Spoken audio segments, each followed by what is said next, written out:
တန်ကူမှာအဖြူတစ်ဖက်အဝါတစ်ကွယ်ကံကောပန်းတွေဖူးပွင့်ကြပြီလေ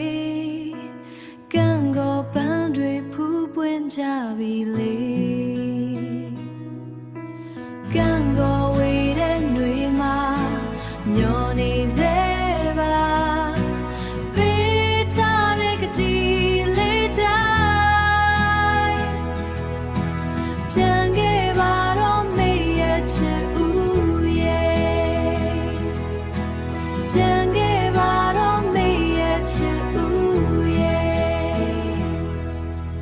ပန်းဆိုတာပွင့်ပြီးရင်နွမ်းကြွေရတာတဘာဝလုံးဆိုပေမဲ့လေရှင်မပွင့်သောမြတ်တာပန်းကဘယ်သောအခါမှကြွေသောဘယ်သောအခါမှကြွေသောအလွမ်းပန်းဖြစ်နေရှိနေစေပါကံကောရနံလေးတွေရှူရှိုင်းမိတာ